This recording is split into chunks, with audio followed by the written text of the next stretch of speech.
The grand final! Guys, here we are. This is some epic stuff. Honestly, the tournament has been a total blast. The playoffs in particular have been amazing. One crazy game after the next.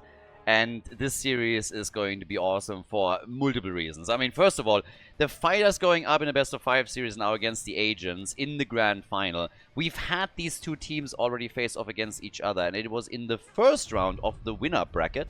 And the KD agents came in, took a 2-0 lead, and then it was a full-on reverse sweep from the fighters, which was insane to begin with, that dropped the red team down into the losers bracket. So this is a rematch and an opportunity for the KD agents to redeem themselves. And the next thing is that the KD agents just made a full run through the losers bracket, took every single opponent out that they faced on the way just to come back into this battle here. So this should be absolutely awesome.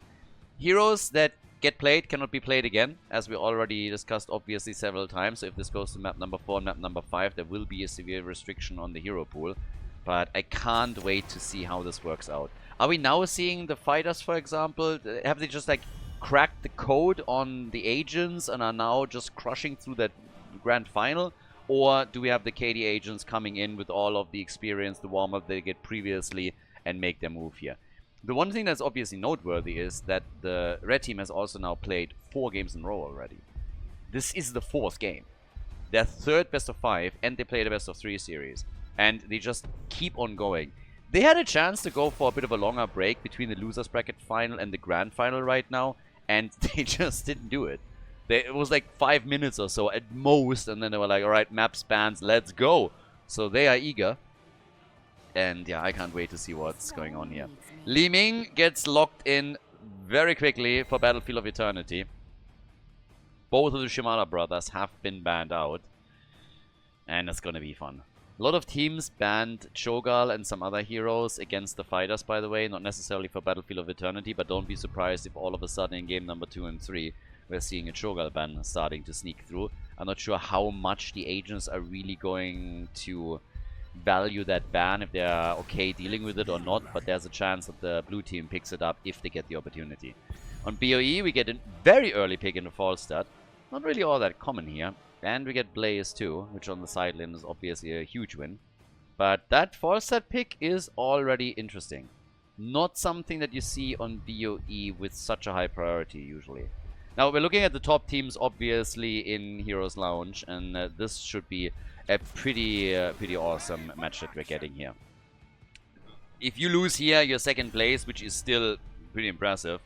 But the winner will crown themselves the champion of the 3rd Underdog Cup. We get Anduin, we get Murden, so Light Bomb Engage is definitely going to be a possibility and a thing. And, well, what are the final few bans here? We get Hogger banned out. And what are they getting rid of on the other side? I mean, you could still ban a couple of the damage dealers out. If anything, that I'm surprised that they are not targeting more of the typical damage dealers we would get here, since this is game number 1. There's still plenty up. So, after Hogger and Diablo have now both been eliminated, what are we getting as our next picks? Right now, you have Blaze on the side lane. Need a bit more. Okay, they dive in with a Nubarak. We get a Nubarak plus Blaze combo. Brightwing for even more CC now. So they can jump on targets fairly quickly. With the Nubarak taken, it also means that Li Ming is obviously going to go for Disintegrate. Which, to be fair, we've seen a few times now already by teams on this level here. When I'm talking this level, I mean, we literally have Grandmasters playing here, of course, too. We have Masters players, so it's like all mixed around. But previously, when we were in the group stage, for example, with the 16 teams that initially signed up, it really ranged from bronze players all the way up to Grandmaster. We had plat players, we had everything. But now that we are just funneling towards the grand final, where we now finally ended up in, this is really the creme de la creme between the Division 2 and Division 5 teams that we have in the amateur scene. Some team or some player names should actually still be familiar to you, because we also see them in the bigger tournaments with different teams though and different players. But now we get Greymin, we get Alarak, and we are good to go. Battlefield of Eternity, ladies and gentlemen. The grand final kicks off between the KD agents and the fighters.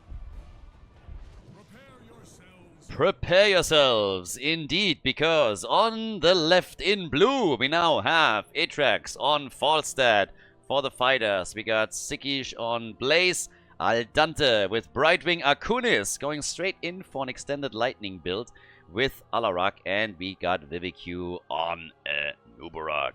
Over to the right side of the map, it is the red team, the KD Agents. They've been playing all day. They're definitely warmed up. They're ready. They're coming in with Muradin, played by Simply. We got the no-scope Ninja on Greymane. Mekiblitz on Anduin, Kratodel on Dehaka, and Kani with Li Ming. Seems like we're going to get our 2v2 lane at the top. For now, at least. And down at the bottom of the map, obviously, with Alarak, we now have our 3-man. So a 3-2 split for both of the teams as things kick off here. We're really going to be looking for that Stormbolt connect. Let's see who gets the first kill. Bit of a tongue play at the top possible also from Dehaka, of course. But yeah, we are definitely... I mean, honestly, I think we're going to be in for a treat here. I don't know if this is going to be a 5-mapper, 4-mapper, if one of the teams has just cracked the code and is winning this with a 3-0. But given the battle that we had between the two teams in the winner bracket, it should be a pretty awesome one. And I mean, we're starting things off with Alarak. He's a little bit hit or miss here, but if you can stack Alarak up properly, you can get lots of value out of him. Oh, no value Stormbolt on the other hand. If he connects there with Falstad, I think they have a chance of getting first blood in the game. But yeah, Muradin whiffed it. It was a zoning Stormbolt, would be the positive interpretation of what we just saw there. Tries another one though. And this time, nah, holds it back for now. Yeah, so we are 1.5 minutes now in, so soon they're gonna start to go for the camps to make sure that they are getting the shaman camps in time for the objective. The Haka at the top was still pretty heavily attacked here, but was able to also make it out. Blaze is starting to burn that wall down a bit. And with Muradin rotating over once again, the idea is to apply pressure and see if they can maybe get a drop on Falstad, which is of course the primary target. Simply because he's a bit on the squishy side, but again the same problem. Simply don't save all of those good Stormbolts for map number 2.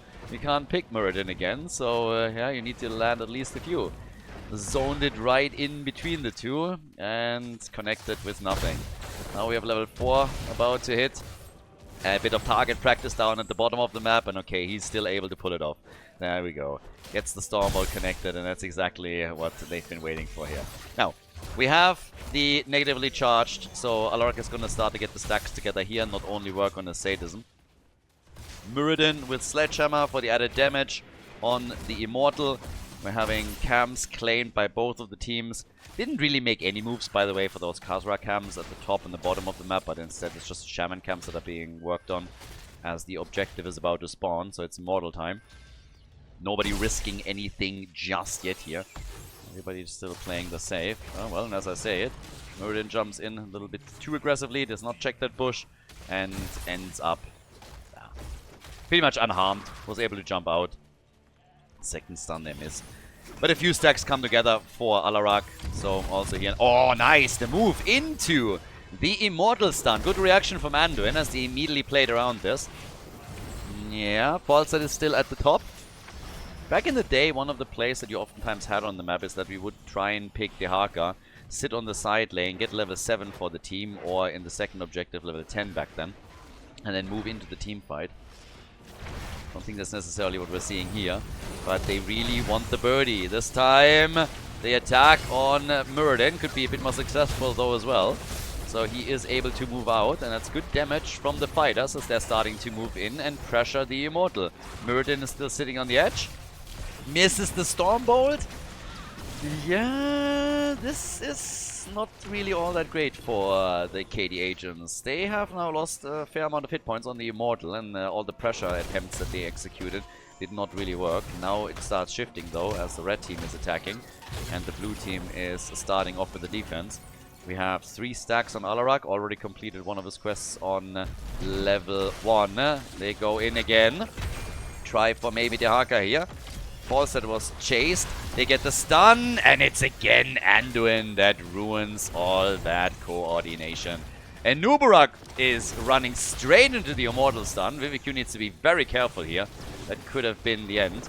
But Muradin gets poorly just as Falstad barrels out of that fight to ensure that the Stormbolt doesn't connect. Pretty intense on the first objective, I gotta say. So yeah, they're trying. Alarak also still looking for stacks. Doesn't really find a whole lot. He's sitting at 3 right now. But all the way to the top. Falstad is gonna try and fly out, I guess. Stormbolt, and yes, there we go. Able to get away. The red team wasting a bit of time on this, and that allowed the fighters to move for the Immortal again and win the halftime show. So now they could technically try and go for a quick race with the opponent. And they're starting this slowly up. Muradin trying to interrupt this. Greymane is over on the right side and attempts to chunk that down, but there is first blood now. Not only does Greymane do some work, but they also get the kill on Alarak. And this is all of a sudden turning in favor of the KD agents. That is looking good. That's going to be a first objective in their hands. And getting that kill made it possible. So good for them. And this is a pretty solid shield considering that initially they were losing on the Immortal pretty heavily. So yeah, nice. Very, very nice indeed. With this now, we have the push through the bottom of the map. The Harkas at the top and gives them some extra experience. Has, of course, a shot to then tunnel down to the bottom of the map if he is needed there. Alaric will try and get some more hits and some more stacks together. He really needs to step it up for that late game and the mid game. They're coming in again, looking for Anduin, and the Crybaby is gone. Anduin is down. Now the chance to maybe even push this a little bit further, but the problem is that the Immortal is still attacking here. We get another hit. Also, decent stacks now from Alarak, so this is a bit better on his part. But Anubarak gets wrecked. Anub is gone. And the fort is basically gone too. So, more stacks for Alarak, which is, I guess, nice. So he's sitting now at 11,000 damage. Falstad on 15k.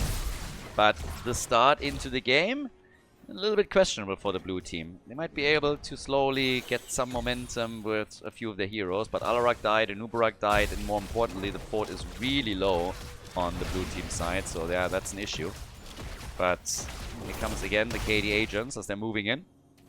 And, well, let's see how far they're going to go with this. Another hit against Muradin, who jumps in, gets level 10. And that's the moment when you want to fall back a bit. Obviously, it is this integrate. Nubarak is still expected to pick Cocoon. So you want to win the cooldown battle here.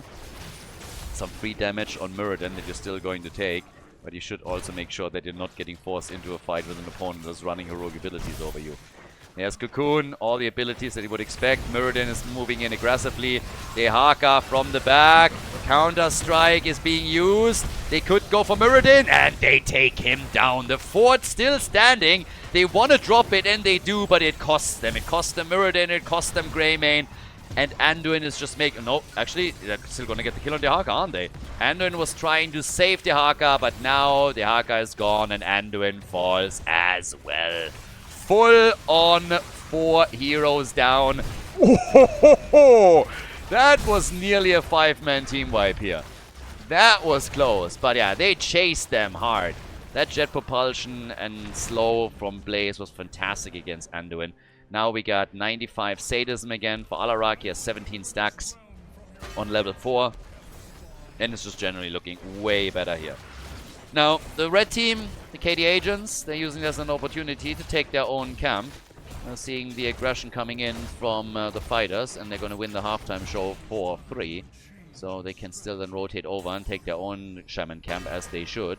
Maybe Blaze can deal with the top lane a little bit more.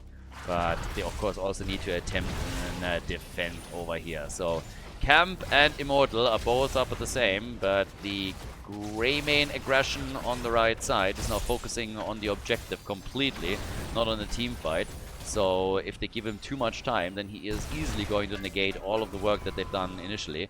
Falstad flying in very deep with Brightwing. They want to get the kill here, and they nearly did. A little bit of a weird one, didn't expect that, but honestly, nicely executed. Falstad coming together with Brightwing to try and get an isolation kill on Greymane. If not for Li Ming there, I think that would have been a kill for sure. But Greymane is able to go away, but, well, Anduin isn't. So Anduin goes down, and now they don't have a healer anymore. There's a couple of low heroes on the blue team, that's true. Oh, yeah. For example, Alarak, who loses his sadism again. But we have no healer, and it doesn't matter. Greymane is gone, and the Nubarak dies too. This is turning into a total slaughter here. It's a 3 versus 3 right now, and the lack of a healer for the red team hasn't mattered whatsoever. They still take Blaze down. Now with another Stormbolt, they go for Brightwing, who barely gets out of the fight. But this is a bit of a crazy one. The camp at the bottom of the map is about to take the fort out. The fort at the top, by the way, is also close to falling. They're still trying to chase this one down. The blue team is losing the Immortal race again, despite the kills that they got earlier. Now we have a light bomb engage as Anduin is back to business. Alarak is here too, tries to get some kills. The objective about to be taken by the red team though, and Anduin is still saving the day for everybody. Muradin gets cocooned, but it's already too late, and this is the second objective now for the KD agents. Absolutely wild game. That's kinda nuts. I mean, 7 kills to 5, 23 stacks now on level 4 for Alarak. He's at 24,000 damage. But the KD agents, despite the fact that you could really argue the fights didn't go well for them initially, they somehow just persisted through them, won them, took the objective, and are now doing their thing here. So, yeah, they're making the big moves. They're trying to go for the top keep already after destroying the fort. Etrax is a bit all over the place with Falstad. I really like the idea that they had initially going for Greymane.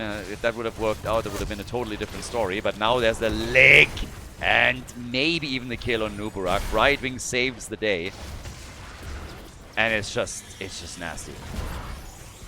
I mean, shout out to the KD agents. That's some pretty impressive stuff. After Anduin died, I thought that fight's a goner. I thought they have no chance of winning that battle. Usually when your support's gone, you're really struggling here. But they got the kills against them. And they're pretty okay there. So, yeah, Falstad is down at the bottom of the map. Still trying to control that. The sadism for Alarak is a bit on the sad side. Yeah. How many times did he die? I think twice. 2 times. Nothing crazy, but again, doesn't have a lot of stacks there. Both teams on level 14. Bot lane, Falstad. Careful. Etrax is paying attention. They try to gank him several times. But the Stormbolts, they keep missing. He had to gust here, but the Stormbolt just keeps missing. He's top damage, by the way, on the blue team, and nearly top. He actually is top damage in the game right now. Not for long, I guess, but for now at least he still holds on to it. Blue team is already trying to set up a few traps again. Alarak is trying to stack his level 4 at a minimum. Late game could of course be fantastic for him. Late game Alarak can be an absolute beast. If they get there. That half level advantage for the KD agents should worry the fighters though. Because that 16 talent is going to kick in when they are fighting for the objective. So with good timing, you might be able to exploit that window no matter how small it is. So it already starts up right away with them trying to chase the battle here. So at this point, it's just a race for the halftime show. Red team is going to be totally happy with this, just saying like, yep, let's do that, and then during the break we're going to get our level 16, and we're going to be totally fine here. Might be forced into a battle though. We'll see. Blue team is now looking for it. Comes in right away. A bit of damage against Muradin. Alright. But just a little bit of free damage here. This is a big issue, and somebody will have to deal with it immediately. Falstad is already on it. The Haka is dealing with the bottom of the map, because that fort is obviously under pressure too. But that top lane in particular is just in so much trouble if Falstad doesn't deal with it quickly. And even so, it can lose some hit points. And Nubarak makes it out. Falstad flies back in. The top keep is still exposed. Here comes the gust. just as they're making the play for Anubarak again. The Haka already cocooned on the side, but the top keep of the blue team is about to fall. The blue team is about to lose their top keep, and they need kills quickly. Level 16 talents are now available for the agents. It's a small window, but maybe they can use it, but it's already a problem on the objective. It seems really like we're going to get another immortal for the KD agents. They try to go for the kill, and Blaze drops the bunker, still in trouble. They try for false step. This time the Stormbolt finally hits, and that's a kill. They're moving in for Alarak. Can't get the kill on him. Oh, ho, ho, man, careful. You don't want to run into that Li Ming combo all of a sudden. Don't turn around at that point. But this is a big shield, and the first keep is already gone. And again, this fort, for example, is still standing. To me, it really looks like we're going to see a very similar start into the best of 5 series that we already observed when the teams first met in the winner bracket. The KD agents pulling ahead here, because now they might still be behind in kills, but just look at the minimap. Both of the forts are still standing for the red team. Blue team has already lost the keep, and they are in danger of losing another keep right here, right now. Li Ming with 38,000 damage. Falstad is a bit ahead with 40k. Good on him. Alarak also with 38,000. But still, they need kills and they need momentum. Instead, we have Li Ming firing away. They're engaging with Muradin. Gotta be careful here. As Blaze came in from the side. Anubarak gets licked and killed.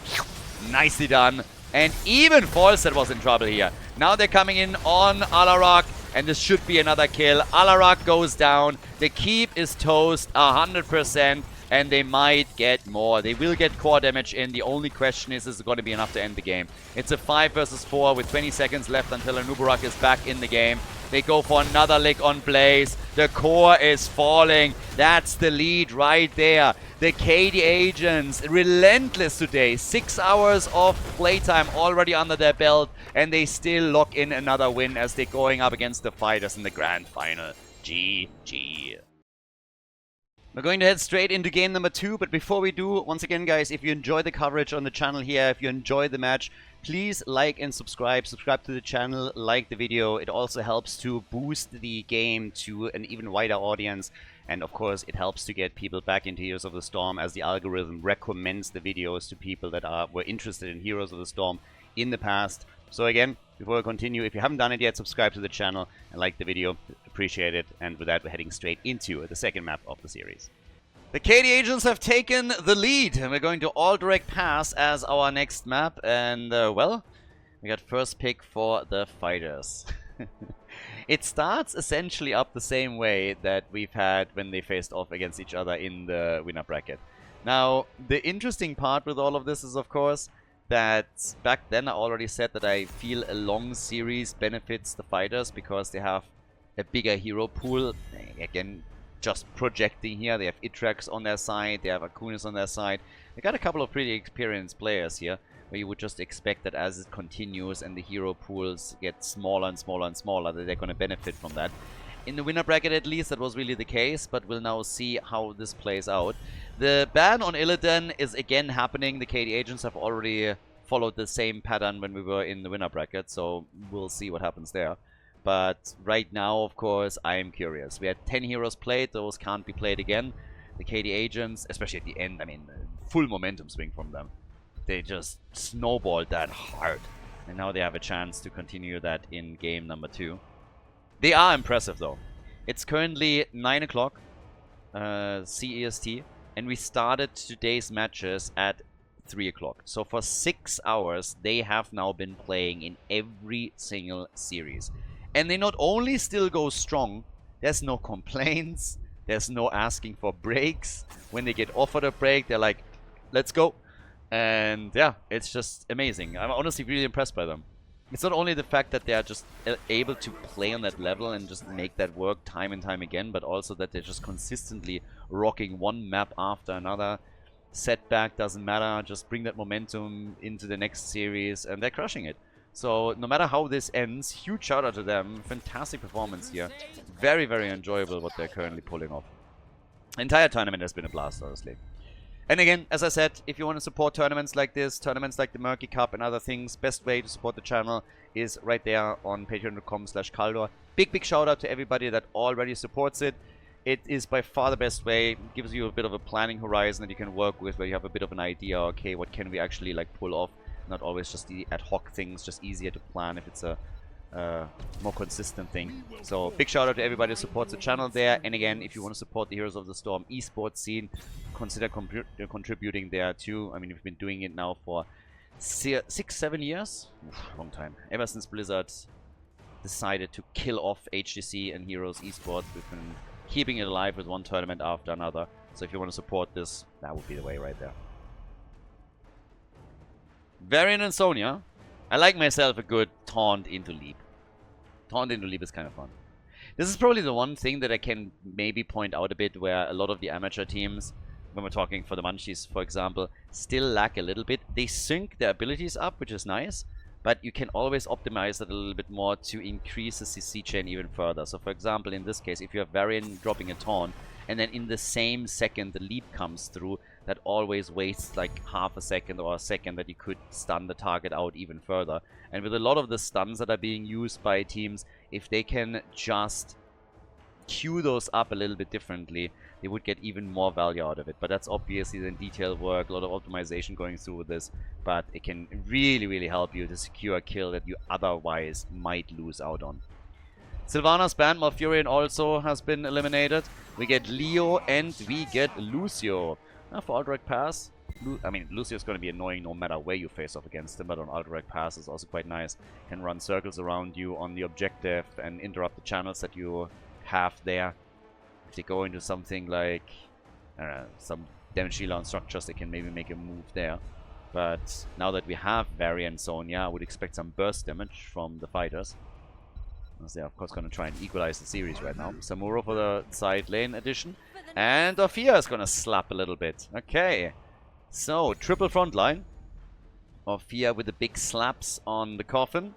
And on the other side with Leo, Johanna now kicking us off as the meat shield. We have Junkrat 4 damage. And who's going to be their last pick? Alderac Pass again. Map number 2 is best of 5 series in the grand final. And if the KD agents win this one as well, it looks a bit like a repetition from the winner's match. But here comes Jaina, so it could be Ring of Frost even, if they feel confident enough with this. Either way, it is the second map. We're going to Alderac Pass. It is the KD agents against the fighters. Atrax on Orphea in game number 2. The fighters in blue on the left with Sikish on Sonya. We got Aldante on Rega for our second game. Akunis on Samuro. And VVQ is playing Varian in this game. Let the show begin. Simply is crushing it here on Johanna, or at least about to. And we have then Kratadel on Leoric, Kani on Jaina, No Scope Ninja on Junkrat. And Meg Giblets is playing Lucio on Alderac Pass. So, let's get this party on the road and see which team is able to take it here. Are we going to get that big 2-0 lead for the team on the right side of the map? Or are the fighters able to now win one, equalize the series, and then we're heading therefore straight into the third game from there on out. Time will tell. A little bit of a brawl in the middle. I don't really think that anybody's going to commit too much. We have side laners at the top lane already. And since Sonya finds herself down at the bottom of the map already, I do not believe that there's going to be any serious engagement happening, at least not from the perspective of the blue team. It would be a little bit silly to engage in a big team fight when you are down in numbers right from the start. So, Samuro, he's obviously another huge threat as the games continue. But the rotation is now also ongoing. Level 1, talking about Samuro just for a second. We got the Way of the Wind here for him.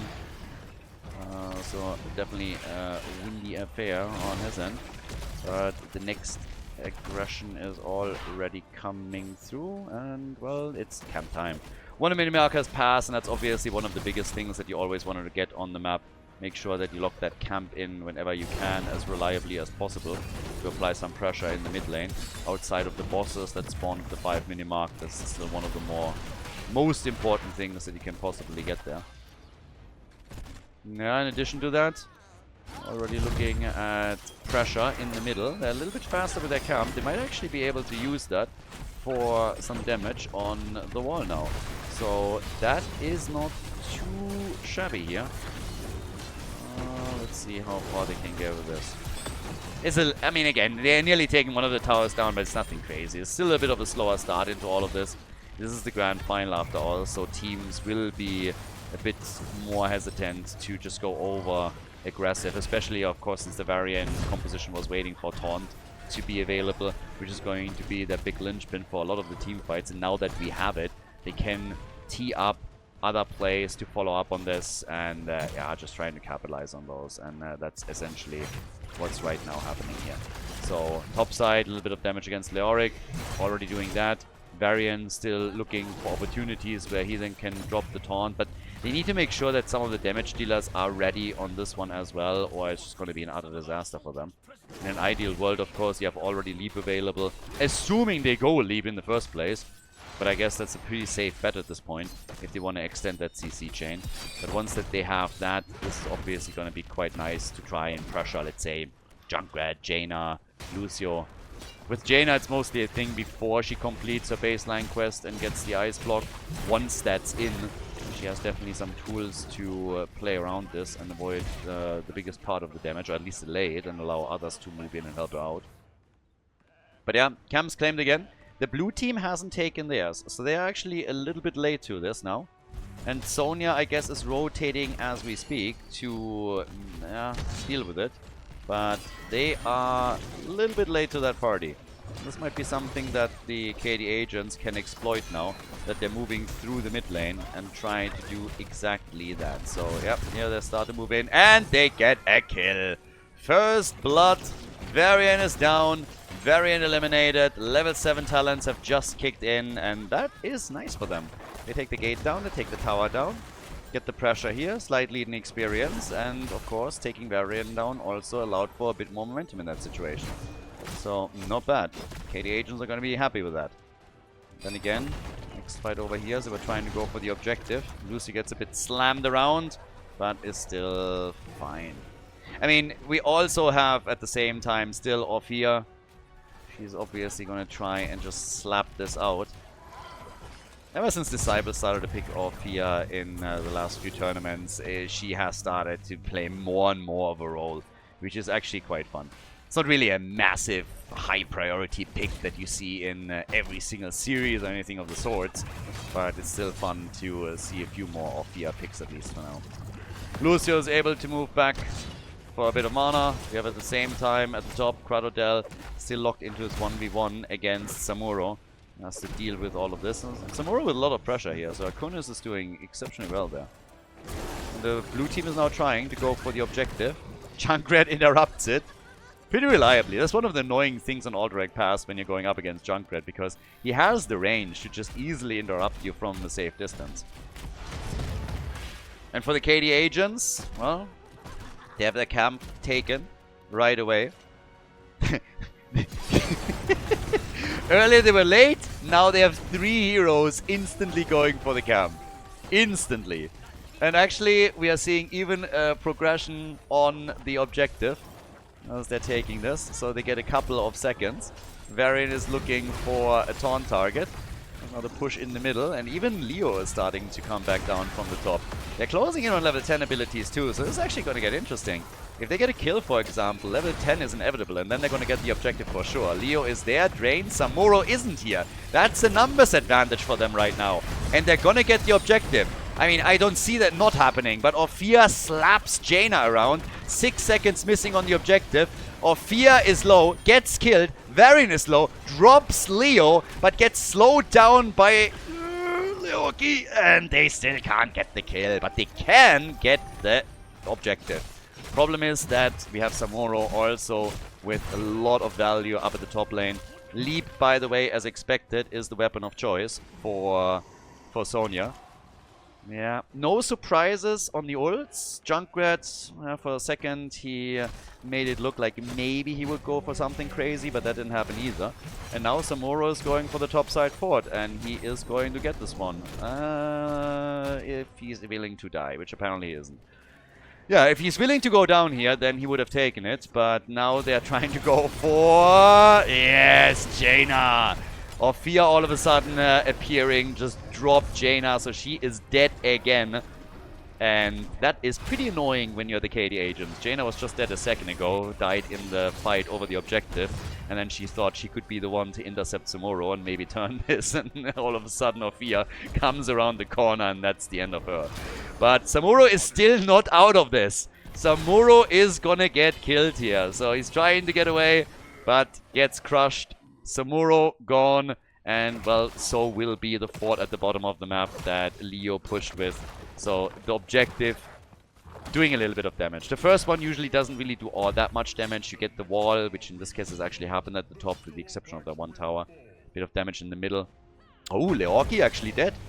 Yeah, he stayed long enough. He apparently thought that he can take the fort out, and to be honest, this is a little bit of a meme.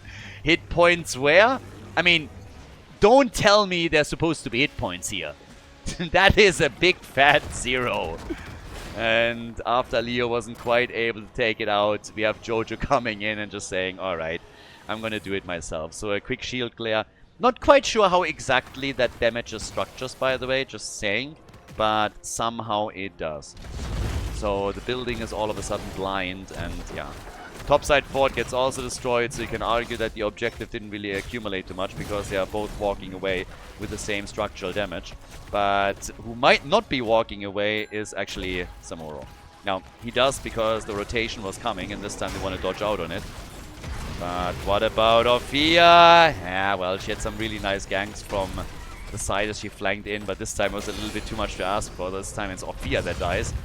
Tried to go for Rhaegar, but he was able to get an Ancestral out. He might still fall, though. They are really getting damage in on him, and they slow him down again, and that is the doggy gone. 5 kills, 2-4. Nicely done. And, yep, Jojo dealing with the middle of the map, as down at the bottom we get Samuro still pushing. I think Arkunis is just going for an absolute Red Dota style the entire game and will push those side lanes. And up at the top, Jojo is now coming in, but if the boss leashes, that would be very annoying. And, well, the fact of the matter is it does. All of the attacks that they keep throwing out there did not connect with it. So, yeah, that's a bit problematic. You wasted some time on the boss, got nothing out of it. Unable to make a play here. Now both of the teams on level 14 as we have the objective back up. So, there's that. Now, middle of the map. Simply is currently trying to still push this a bit out. The objective is in this time situated towards the top. We have, in regards to damage, 21,000 for Leorki. Orphea is at 18,000. Yeah, and they're trying again to move in on this. That's not too aggressive yet. Now you obviously also have the problem, compared to a couple of the previous fights, that with Leap on Jojo, there's a couple of really nice engage tools outside of just simply using Taunt that they could utilize. So, for now, we have still Junkrat sitting at the top and pushing that out. Orphea's already waiting at the side.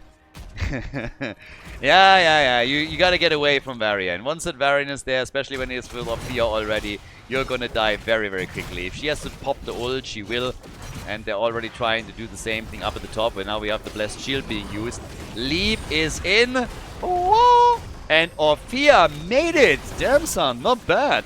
Quest completed for Jaina, but that Ancestral that we saw from Aldante came through in time. And that was pretty sweet. Yeah, that was good timing for him. If Orphea dies, they are likely going to lose another objective. This is the only real range damage that they're currently running here, so that was a very neat save from Rhaegar. And Samuro is immediately back to his bot lane shenanigans, where at this point he is able to take down another wall. So this is going to be the name of the game for Samuro, and he is very, very good at it. 16 gives us the Earth Grasp Totem, and we now also have Press the Attack, which is basically a description of his playstyle. And as we're going for the camps again, quick reminder that the bosses are still up, haven't been taken yet. 16 versus 16, that gives us the Numbing Blast. Jojo trying to go for the channel, but gets interrupted once, probably twice. Ophia, careful. Tries to go for Lucio. Leap misses. And Ophia gets blown to pieces. That was something. Leap missing. That hurts. Trying to leap on Lucio, and then that's the kill. Yeah, check this one out. So Lucio comes in. Here comes Sonya. And she misses a leap on him, and then the Riptire just blows Ophia up, and now they have the chance to go for the next objective, and they're already pushing for that as we speak. So, yep. Nicely done. That one was pretty huge there. So, bottom of the map, Leo against Samuro. Over here, a lot of seconds already in favor of the red team. They haven't locked the objective in yet, but Ophia is still dead for another 2 seconds, and it's only 10 that they... Oh my god, oh, if they get that kill... Oh, and that is the end of Varian. Varian is dead, and that's objective number 2. Yep. KD agents, they get the second objective on Aldrich Pass. It's going to remove at a minimum a fort. So that was nice. That was well played. The difference in kills, it's not like we're seeing crazy team fights where all of a sudden an entire team gets annihilated, but we're having these 1-2 kills, then the staggered death. People are trying to delay things as others attempt to capitalize, and right now it is working for the red team. So they have the Raiders coming in again. Mid lane, fort, 100% gone. Can't save it.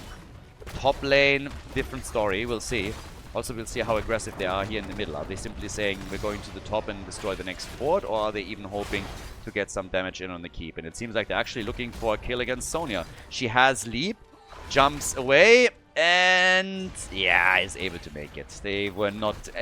You could see that for a second they were thinking about greeding for it. And seeing how deep they can go to get that kill. But now the fort is destroyed. Leo moves away. Good damage from Ophia. Doesn't really change anything though.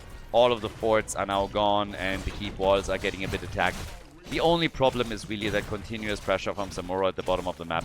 He eats some damage from the fort itself, but he's also the one that continuously is able to take structures on or even out.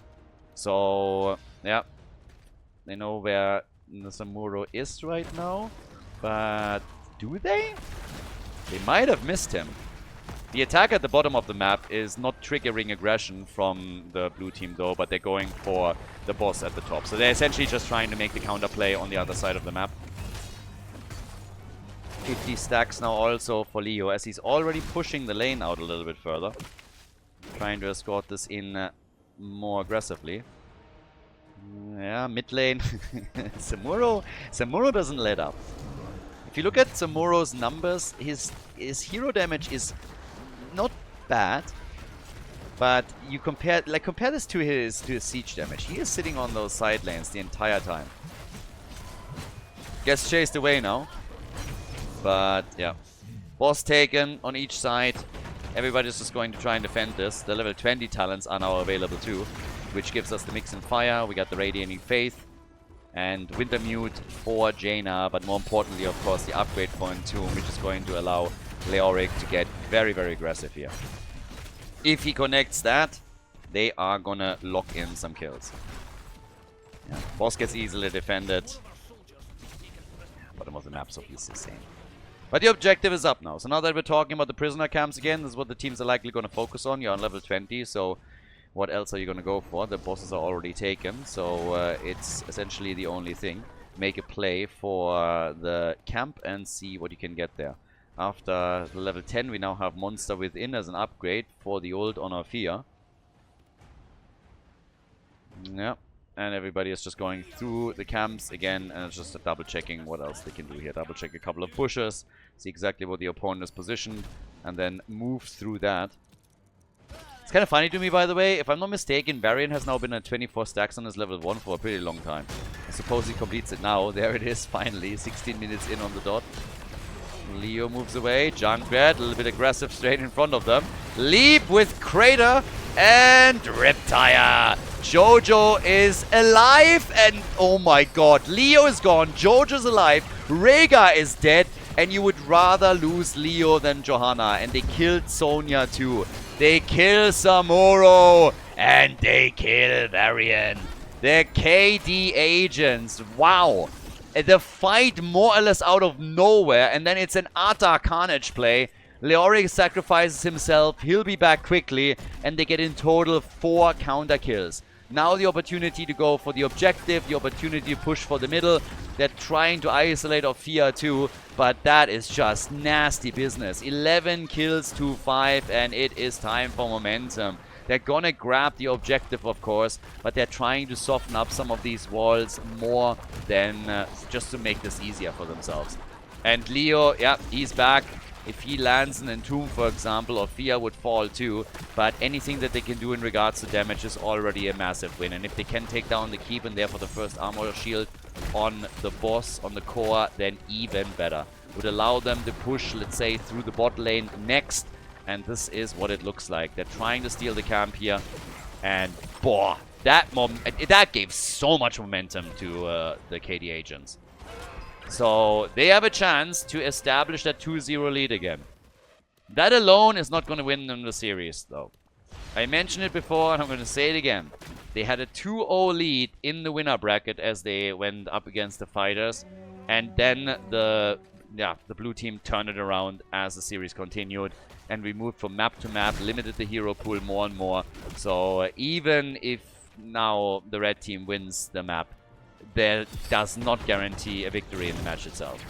Right now, though, it's all about that bot lane pressure. And they get the Entomb on Rhaegar. And he's gone. The Crater is in. Big damage from Ophia as well. Ice block.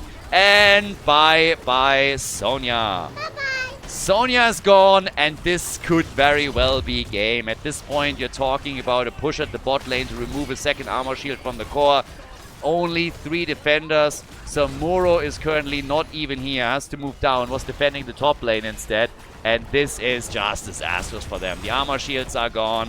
That's a problem for the fighters. It is the KD agents that move in for victory in game number 2. Variant dies as well. And that is the 2-0 lead for the KD agents in the grand final. Nicely done. GG. Coming up next, we have the 3rd map of the series. If you guys enjoy the content, also consider to head over to patreon.com/Khaldor. Support our efforts to keep the Heroes of the Storm esports scene alive there. It's the best way to support the channel. Huge shout out to everybody that is already a supporter. You guys are really helping to keep this alive, and you help us to host event after event for the game here. Especially after Blizzard abandoning this already 7 years ago. It's absolutely fantastic that we're still able to do this here. So big shout out to all of the supporters. And again, if you enjoy the coverage, if you would like to support us, head over there and check it out. Thanks a lot. Enjoy the next game. I kind of think we've been here before. I get this deja vu feeling right now. So Towers of Doom is our 3rd map, and it might be the last one in the grand final. It's a best of 5 series. And there's the opportunity for the KD agents to lock in the victory and crown themselves the champion of the tournament. But we've been here before in the winner bracket. It's the exact same situation, and that has to also play in the heads a little bit of the KD agents. But they wanted the rematch, they wanted the revenge, and now they have the chance. Can the fighters repeat the performance that they showed in the winner bracket and do a full reverse sweep or not? Very quick bans here, by the way. Medivh gets banned. The ban against Stitches, Garrosh, like all of those heroes that can easily just like reposition you and relocate you, get quickly banned out. We had some amazing Stitches plays throughout the tournament as well, so that was another big one. But for now, of course, it's all a question of what are the next picks going to be. We have 20 heroes that have been played that can't be played again. The KD agents, they've always been able to just like look for that one fight where they can just flip the script on the opponent and all of a sudden gain momentum. If you look at the 2 games, they were basically, I mean, they were even until they weren't, right? So you had into the mid game just totally even matches, the last one even until level 20. And then it's that one fight, that one opportunity that just swaps everything, just switches, flips the table, and all of a sudden momentum and the agents just go for it. We got Imperius now. ETC as an early pick, and Zul. Okay, so ETC Zul on Towers of Doom. That gives us already a lot of CC with like Jailers, with the power slide. Zul with the wave clear as he rotates between the mid and the top lane. Still plenty of heroes around. But right now, if you're the KD agents, I'm gonna try and push this to the finish before you end up on that 5th map again that you might actually lose. So, yep, there's Chromie, and we get Malfurion. So, quick lunge, stun, Malfurion roots, and then Chromie with that damage. So, yeah. That quick burst could take anybody down within a second. We've seen a lot of Chromie plays. But there's the ban on Hogger for the side lane. Yeah, they are assuming that Imperius is going to be the main tank. Simply is currently picking it, so Simply usually plays the main tank for the team, but they can obviously rotate around as well. So, not a guarantee that Imperius is going to be the main tank for the team. Ah, well. Stukov. Okay. And Tychus. So you have a power slide and the JLS into a lurking arm. That is a nasty combo if it gets executed. Yeah, that's a pretty nasty combo right there. Tychus is also an interesting choice for me personally on Towers of Doom. I can't even exactly tell you why. Infernal Shrines was, by the way, banned in this series, so you don't need to like save Tychus to play him on Infernal later on. It's not something that you see a lot as a big pick on Towers of Doom, for example. Cassia and Uther. So looks a bit like we might see that Uther main tank and then Imperius on the side lane. That gives you 2 supports. We got the 2 damage dealers with Chromie plus Cassidy. I mean, let's see if that works out for the KD agents. This would be a pretty glorious victory if they could finish this out in 3 games. But of course the fighters have very different plans on this. And yeah, that leaves us with Deathwing. Alright! Yeah, I didn't expect that pick. Deathwing as the final choice. Great for interrupting altar channels, of course. Match point number 1. We're going to Towers of Doom. It is the KD agents in the grand final going up against the fighters. Match point. The fighters on the left, 1 loss away from taking 2nd place in the tournament. Atrax on Deathwing for the team. Sikish on Zul. We got Aldante on Stukov, making me crave noodles again. We got Akunis on Tychus, and Vivq is playing ETC. To the right side of the map, Simply on Uther, playing the main tank Uther for the KD agents in their first match point of the series. We got the no-scope Ninja on Cassia, Kratodel on Imperius, and we got Kani on Chromie with McGiblets on Malfurion. Stacks for Cassia. That's what we're getting here. And Deathwing comes in with the Molten Blood. Deathwing is surprisingly a hero that we do not see all that often anymore. To an extent, but during the Murky Cup, I think Deathwing was not even played once, and people have already been saying, hey, we should actually introduce a couple of bounties for Deathwing, just to see at least some of that glorious dragon. By the way, that's what a dragon looks like, okay? This is a dragon. So just for the people that are confused, not a dragon, dragon. Not a dragon. Dragon. See the difference? Very, very easy.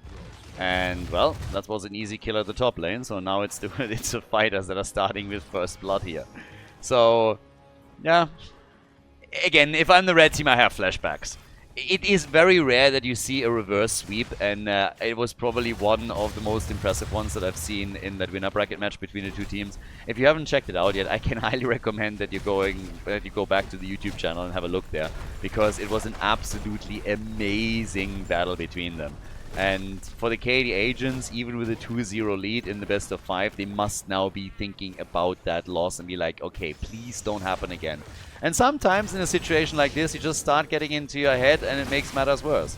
Is that the case here? Not necessarily, but then again, they've also been playing for a long, long time today.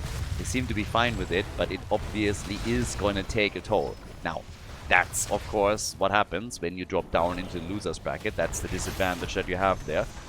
A team like the Fighters, it's the first series for them today, so they're fresh. They could warm up a little bit, could watch some of the other games, could prepare, could theory craft. That's what you get for making it to the grand final through the winner bracket. But regardless, all of these factors are now playing a role. Well, 4 talents are coming together here. A lot of stacks for Cassia thus far. Currently sitting at 3. And Deathwing just still coming in and getting the damage together. Also, decent skin for him too. Anything goes, honestly, as long as you don't go for the big turkey, the big chicken skin. That one is absolutely horrifying and belongs into an oven or during Christmas time, but definitely not into the Nexus. What Blizzard was thinking when they went for this, I do not understand. It is insanely disrespectful to the majestic dragon that Deathwing is and can be, and it just insults the eyes of the audience. So yeah, not really something that I would advocate for. So big shout out for picking a proper skin, even though I gotta say that, what is that, Jade Dragon is looking pretty crisp too. Okay, so Kani gets attacked a little bit on Chromie is firing away in top left, top right. We're seeing the channel from Deathwing and Imperia, so it's 4 shots fired. The typical rotation that you would expect in the first objective phase on Towers of Doom. But it's all about the third altar.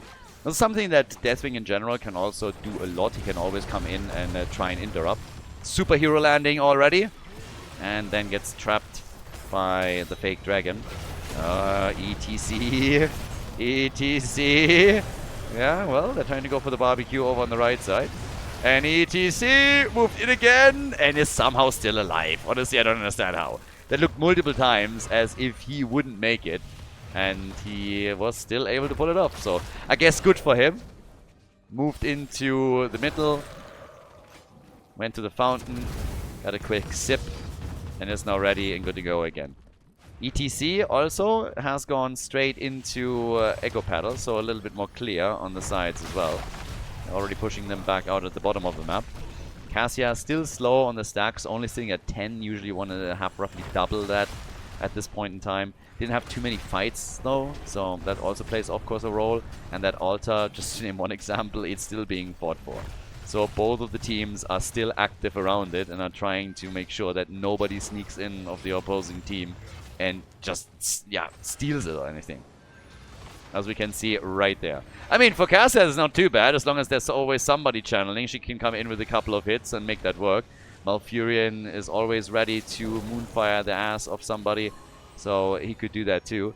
Gets a root on the ground. We have Imperius at the top, and the problem is that there is also now Tychus, so they're trying to go for Imperius apparently here. Moves down, and yeah, Jimmy is right there, but he's able to escape, so still fine. The channel will be interrupted again.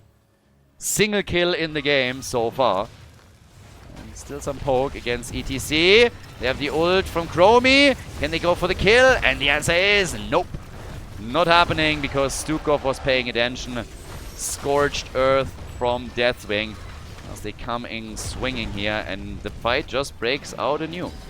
The blue team is by now half a level ahead, by the way. They've taken that lead.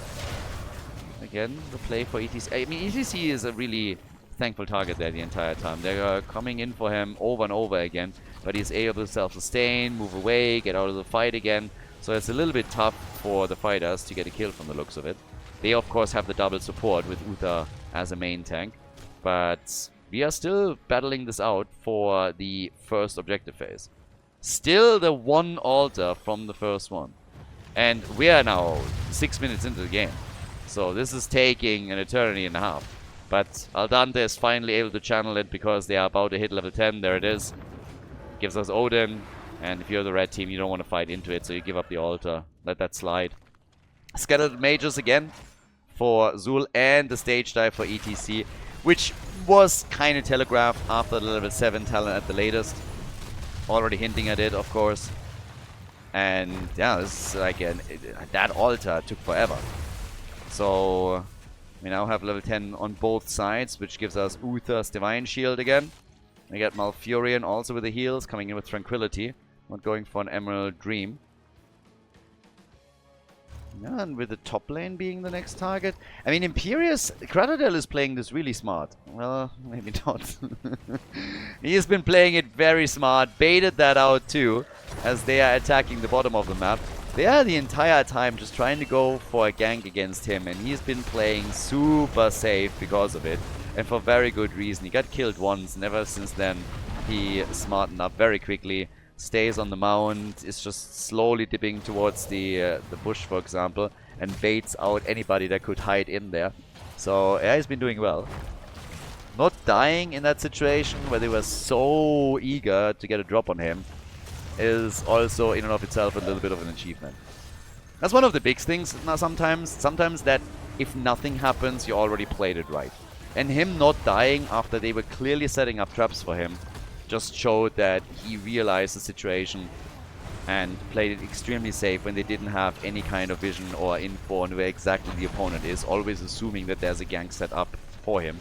And sometimes that's just not the case, but in this one it was spot on, because that is exactly what the fighters were aiming for. Altar is up. Single altar in the middle again. And yeah, only a single kill. We're 9 minutes into the game. Maybe now a follow-up. Zul gets attacked. They don't have enough of the CC. Temporal loop.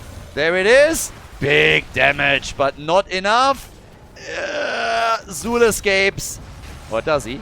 And ETC gets attacked. Oh, Zul murdered by Cassia. Nice. ETC stage dived out, and now they're turning on Deathwing.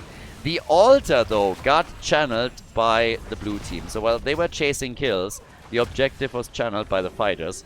You can now always argue if that was a good or a bad decision. I mean, on the one hand, they're obviously taking a couple of heroes down, gain momentum and gain experience. If they can follow that up with further kills, then hey, even better.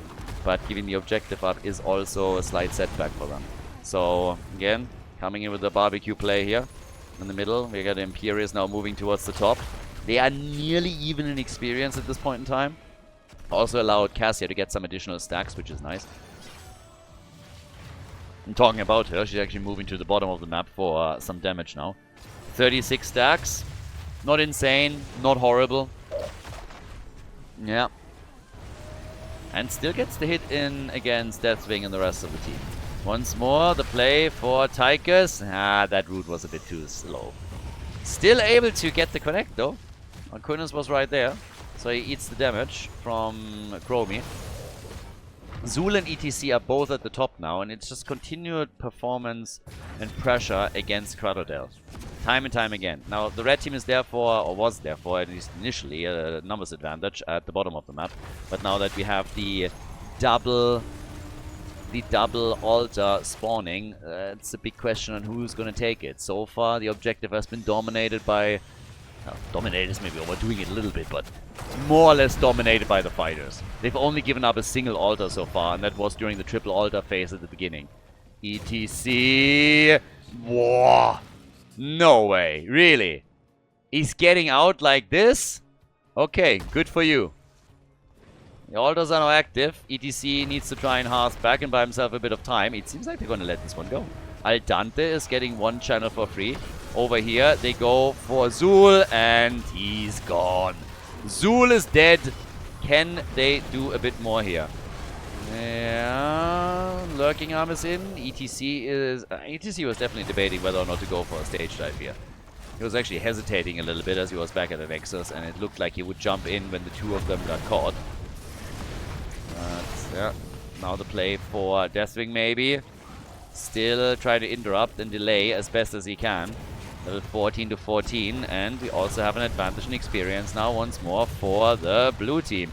Hitrax eats some damage through this, but can they get the channel? It's 24 points against 36. Let's not forget that the KD agents gave up another objective, another altar.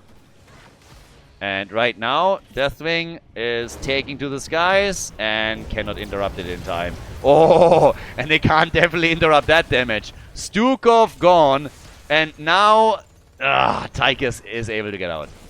But even that was close. Even that was close. So Stukov is eliminated. It's 3 kills to 1 overall. And they are trying to apply more pressure on that bottom bell tower. The problem is that in the same vein, they're also losing the one at the top. So, at least for now, it is a numbers advantage for the fighters, just for a couple of seconds, and then we have that bot lane control. Here comes the Scorched Earth play. Nice, the jump from ETC, and they're starting to fall back towards the bell tower, trying to use that as their cover. Imperius, problematic. Moving into the 5-man. Should probably not do that. So it's 4 versus 4 on the bell tower count. They're trying to be aggressive here. Again, ETC! He's gone, and he's not the only one. Zul is dead, and this time Tychus doesn't make it either. 3 heroes down. This might be the momentum swing that the KD agents needed.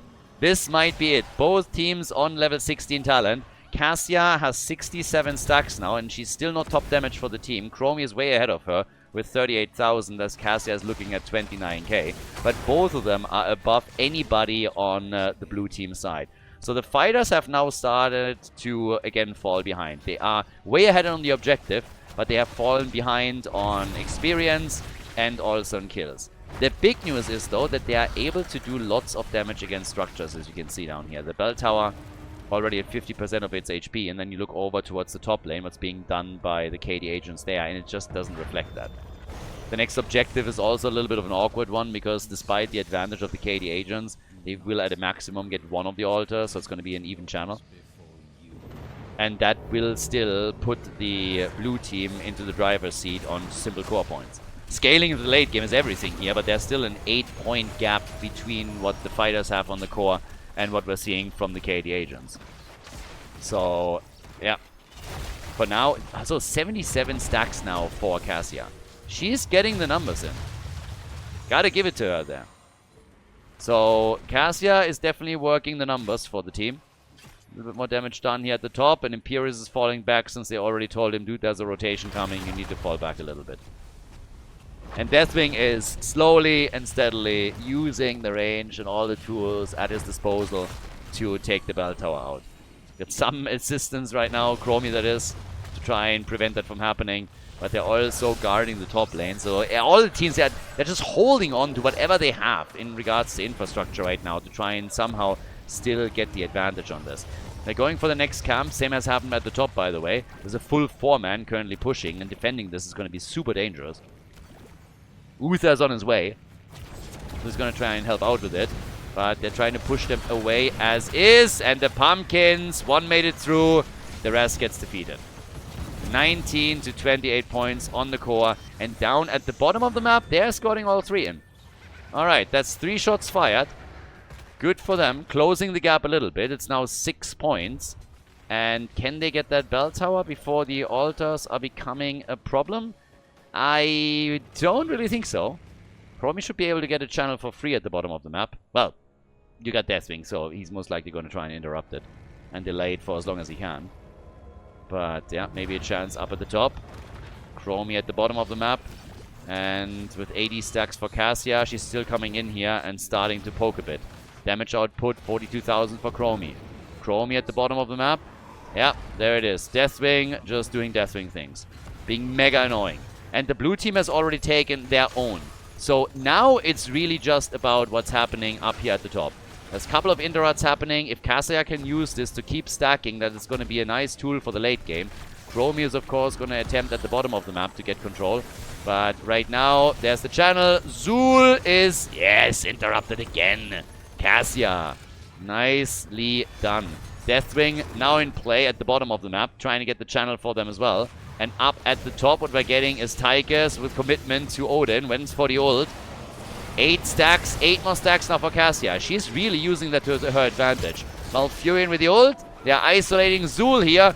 Now they just need to see if they can get the kill on him. And the answer is yes. They get the kill on Zul. That's going to be a successful channel at the top right. And down here, Chromie is dealing with Deathwing. This might be the first time that the KD agents are actually getting an advantage on the objective. No! ETC! The slide! And it's gonna be a kill eventually. But Deathwing is low and gets dropped as well. There's the level 20 talent. The big advantage for the KD agents. They go for ETC. Tychus and Stukov are there as well. They're all trapped in a corner with them and have to move through a fort if they want to escape here. ETC is the first one to be locked down. And now the opportunity to maybe with the root look to another kill. Is that Root here? And no, it's not. He gets away. The shots get fired though, and this is the first time in the game that we have only a 2-point difference between the two teams ever since the first objective was taken. 100 stacks for Cassia. She's really getting there in the numbers. They're going for the pumpkins again. Cassia has now top damage in the game. And thanks to those 10 kills to 2, they should also have a chance to retake the bell tower at the top, for example. So this is really the moment where you're trying to push this a bit further. You're going for your pumpkins, you're trying to get the lead on the objective, and, well, they are going to escort some of them through. Tychus has to be mega careful. He can't make a mistake here. And they're already getting 3 shots through, so this is the first time in this game that the KD agents are actually in the lead on this. Imperius will move toward the top. Fighters obviously don't have level 20 talents, but they will get them soon. So it's not like they're massively behind or anything. They're going to lose the bell tower at the top. That is going to be inevitable. But I think these pumpkins are going to be defended. Oh, the stun and the end of Stukov. The KD agents, you got to give it to these guys. They've been playing for more than 7 hours today already, and they're still crisp as in the first hour. The stuns are there. The CC trains, they're coming. Another kill as ETC falls. Topside Imperius is doing work. But this is just fantastic. Fantastic performance from the team in red. They haven't won this game yet. They haven't won the series yet. But they're making a big gap happening. Huge head start for them right now. The topside fort will be retaken. And now they're even trying here in the middle to get some damage in. Superhero landing from Deathwing as they're starting to slowly retreat a bit. Imperius hasn't gone to the top yet. He's trying to join up with the rest of the team through the tunnel from the looks of it. And Chromie is now moving down to the bottom of the map to get them the channel on the altar, which is going to drop the hit points down into the single digits. Is she gonna delay? No. Could have tried to maybe delay for the bell tower, but they take it immediately. Divine Shield to be on the safe side. Jumps in, looks for the kill on Tychus and nearly gets it. That's 125 stacks right now for Cassia. She is hitting like a truck. The no-scope ninja here with massive damage output throughout all of this. And it's, again, just continuing. 5 bell towers, 2, 3 right now. And only 9 points on the core of the fighters. The fighters are with the back to the wall now. This is game 3. This is match point. If the red team takes the W, then they win the tournament. And, yeah, they're doing okay here.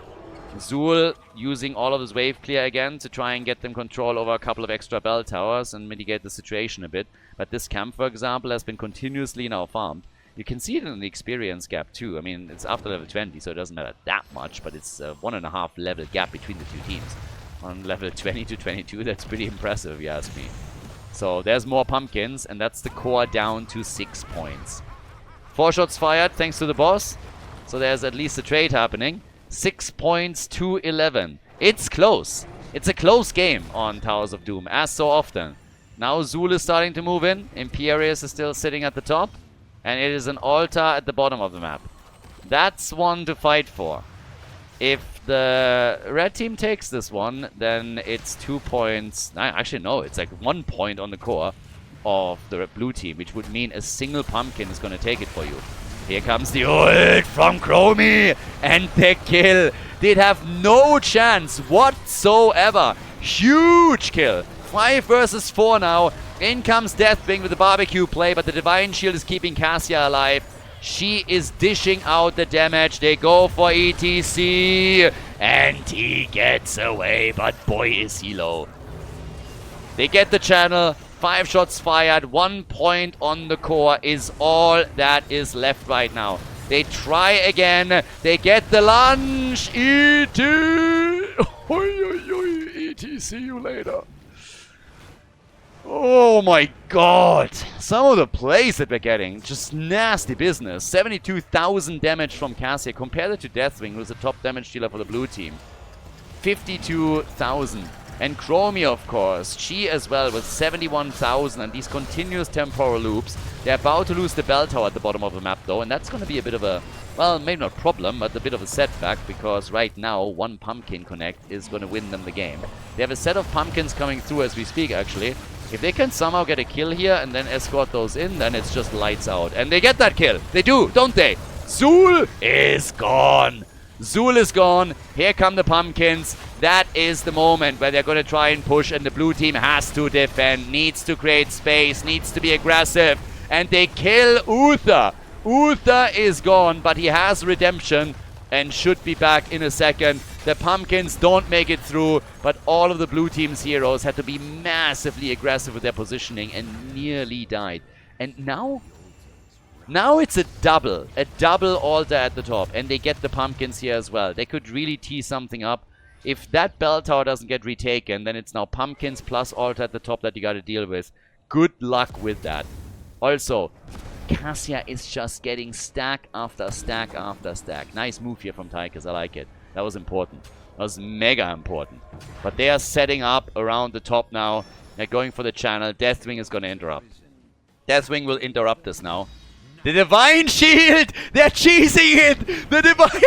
It's a win! Perfect ending! The cheesy play! The KD Agents with the victory of the tournament! They are the champions! GG and well played!